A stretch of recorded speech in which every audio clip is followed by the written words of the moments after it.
Hi, and welcome back to Bread, the best game since sliced bread. And I am bread. And I am bread. This is my breakfast. And this thick tomato. Dude, why did they make the tomato so thick? And if you're anything like me, then you have excellent taste in video games. Although hopefully not, because I did spend the last 8 years playing Toontown almost exclusively. But that doesn't mean I don't like other video games too. One of my favorites that I played over the past couple years was Paper Mario: The Thousand Year Door. And I know what you're thinking. How come you didn't play that as a kid? Only getting into it in the past couple of years? Well, I didn't get to play a lot of video games when I was younger because I was sheltered, and when I was finally old enough to buy it for myself, my old roommate stole that game, plus 3 other games, plus my memory card. Who takes the memory card? That's just evil. But that doesn't have anything to do with bread now, does it? So let's get back on track. If you loved Paper Mario, you'll probably at least like this game. It's called Born of Bread, where you play as the Pillsbury Doughboy, and you have to fight Calcifer from Hal's Moving Castle. This is one of those games that was very obviously inspired by Paper Mario, as many games other before it were. Though the main difference between this one and a lot of the other ones is that people actually like this one. So we're gonna count that as a plus. And it's actually crazy how Paper Mario-like games have become their own genre, which is such a unique idea. Like a game that is so good that it literally creates a genre, kind of like Metroidvanias or Souls-like games. And that could be a really interesting topic for a video, but you're not gonna get that video today. You're gonna get this video instead because I said so. But Born of Bread is exactly what you'd expect out of a Paper Mario-like game. It's got the flat characters, the colorful world, the silly humor, the groovy music.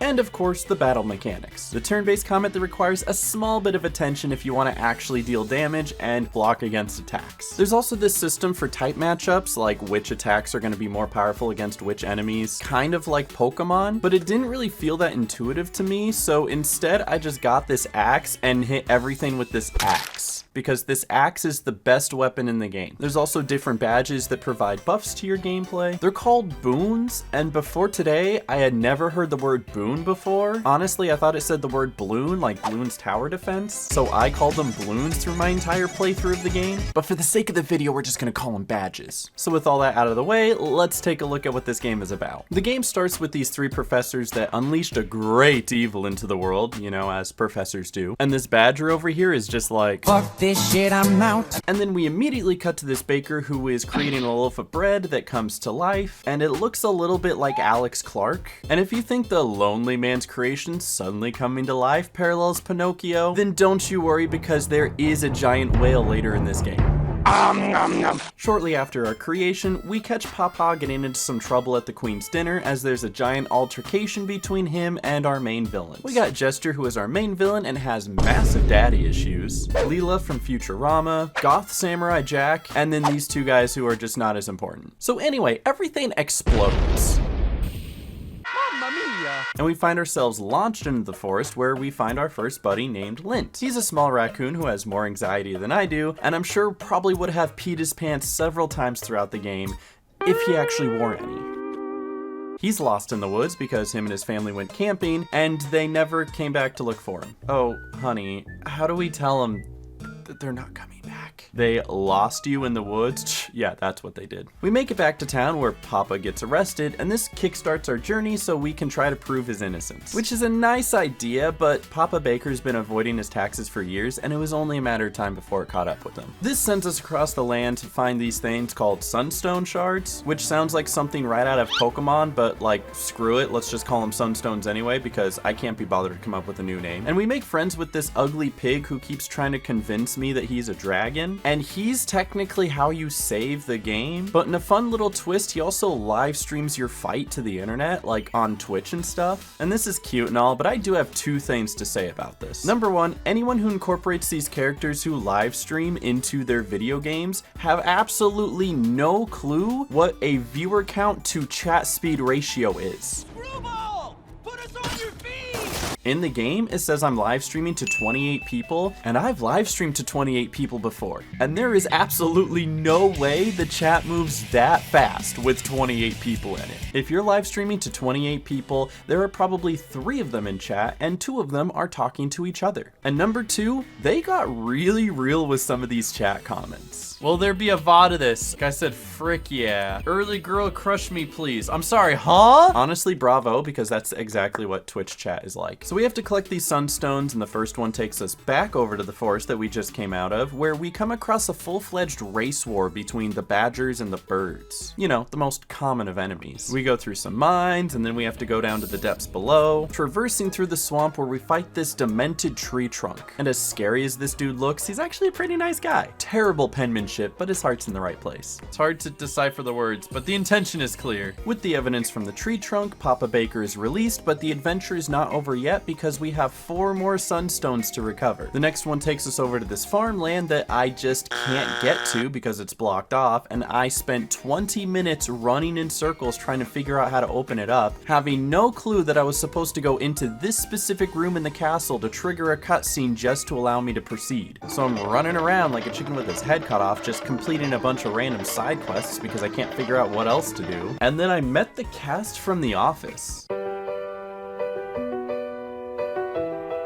Identity theft is not a joke, Jim. Yeah, so this one kind of caught me off guard. They put Dwight, Jim, and Michael from The Office just in the Heroes Guild, giving you a side quest. Matter of fact, this brings up a good point that there is a ton of fun little references in this game if you just keep an eye out for them. There's a forbidden love against 2 NPCs called Romeo and Julio. There's a character named Bella who's singing, very obviously a reference to Beauty and the Beast. And then we have the jelly donuts. Say it enough times that people won't even notice that they're actually rice balls. This is such an obscure reference to Pokemon. In the original Japanese, they had rice balls, but when it was converted to the English dub for 4Kids TV, they called them jelly donuts. These donuts are great. Jelly filled are my favorite. I eventually did make my way to the Highlands where we meet our next buddy. His name is Yagi, and he is a very intense goat, deer, llama thing, but he can shoot fire out of his hands, and it's probably the 2nd best attack in the game next to the giant axe. So like, why would you use anything else? You and your friends take place in a tournament where the winner gets a sunstone. And I feel like this is such a trope in these games where they dedicate an entire arena section where you have to fight bad guys one at a time, climbing your way up the ladder to fight the final boss of the area.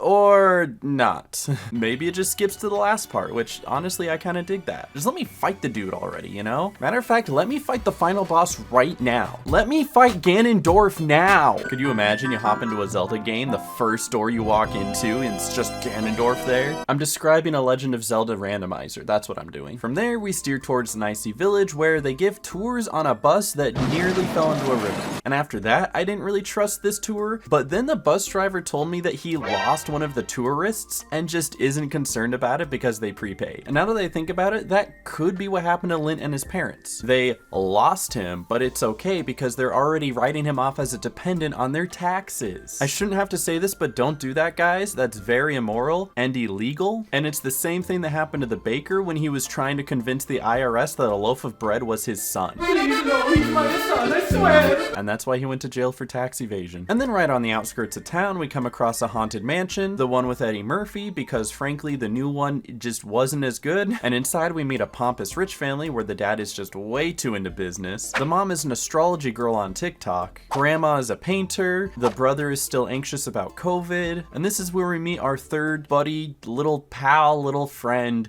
Chloe, an aspiring detective who is trying to solve the mystery of the curse of her household. The story goes that if somebody tries to steal the sunstone that's hidden somewhere in the manor, then a giant snowstorm just encompasses the entire house. I feel like I was saying like a tongue twister there. Sunstone snowstorm. Sunstone snorstorm. Stop. Sunstone snores. Why do I keep saying snort? Sunstone snow snore. You try it. Sunstone snowstorm. Sun snore.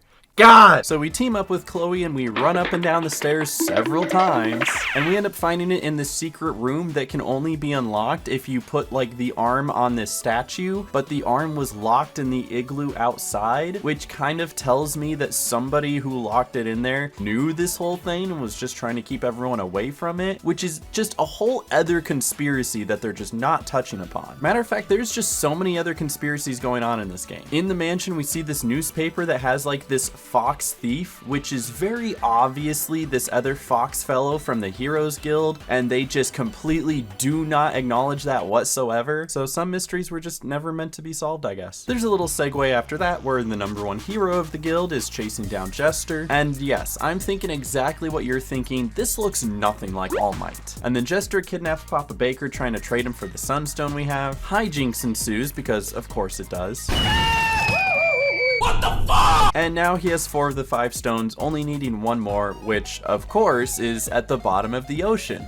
Where else would it be? We enlist the help of this pirate crow who has 2 eye patches on, which honestly is actually super hilarious. Like, how's he gonna see? Dude can't see where he's going. He got the 2 eye patches. And through some totally normal, predictable circumstances, we somehow get eaten by a whale. And like, come on guys, it was cool when Jonah did it back in the Bible, and then it peaked when Pinocchio did it, and then it kind of got old when Kingdom Hearts did it. And I will mention how similarly the inside of this whale looks like the inside of the whale from Kingdom Hearts. I don't know about you, but I've never been in a whale, but apparently somebody has, because this is what they saw and decided that the inside of every whale in every video game has to have these colors like a Van Gogh painting. This is the section where we get our last buddy, which is one of the bad guys, but they see that we're not all so different on the inside and agrees to come help us. And out of all the bad guys that it could have given us from the bad guy gang, thank God it gave us the hot one. I'm glad they learned one thing from Paper Mario Thousand Year Door. And our new friend helps us fight off the #1 hero, who is just going rogue now for some reason, and then literally turns into RoboCop as we're trying to get the final shard of the Sunstone. And so of course we don't.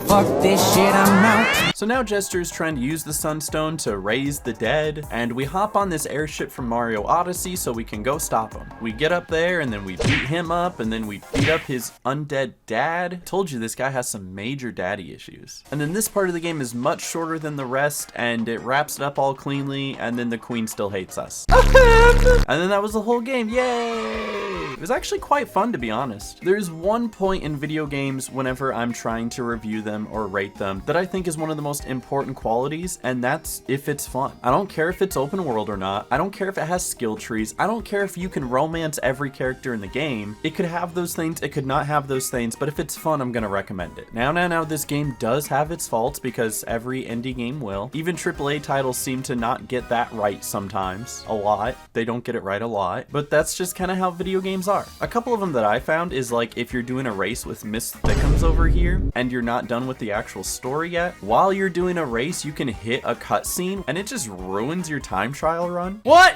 No! I hit a cutscene! No!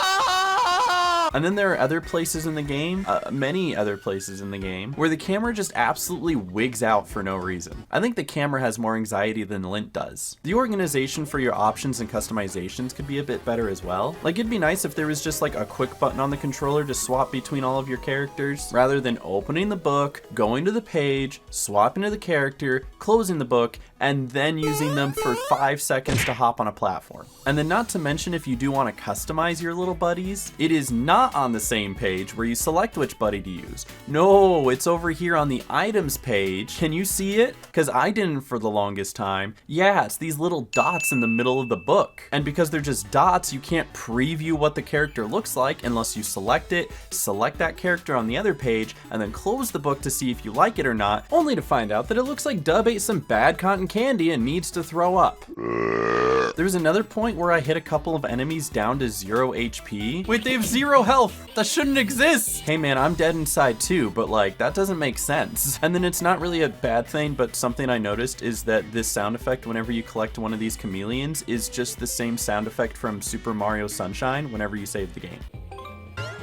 I just couldn't stop hearing it. But all the pluses the game have helped me forget about all of those really quick. Every character in this game is fantastic, whether they're the main character or a side character. I feel fully invested with every single person that's on the screen. And while I'm playing, I give each of them their own funny voice because of course I do. If you're not doing that, you're not playing any of these games right. We're glad to have you, Dub, but why do we need a saver? Oh, good question. Well, And like there's this one character who's this badger who keeps swearing, but he's like censoring himself while he swears. There is, but I ain't trying it. You have to climb up the scaffolding and I can't stand heights. And it's just a joy to have fun with something like that, even if he does have a typo at the end. Should take you right to the top. Now, problem. I don't know, maybe he was meant to say it that way. Who am I to judge, right? And of course, the best part of this game is that you can pet the dog. Oh, you can pet the dog! Not only the dog though, you can pet every animal in the game. I pet the turtle! But that's Born of Bread, and I do highly recommend it. Like, I'd rather spend $30 on this game that I'll play for 12 hours rather than $70 on Call of Duty Modern DLC 3 that I will also only play for 12 hours. And I've bought both of these actually, so now I'm out of $100. Please let this video do well. I'm so broke, guys, please. I spent my last $10 on the chef hat and mustache. And hey, follow me on Twitch if you love silly little games like this. I play these all the time. And when one truly sticks out, I love to make a video on it. And leave a like if you enjoyed the video because one like is one animal petted in the Funny Bread game. And now I'm gonna go because I need to see if I can get a refund on the chef hat, because there's no way they're taking the mustache back.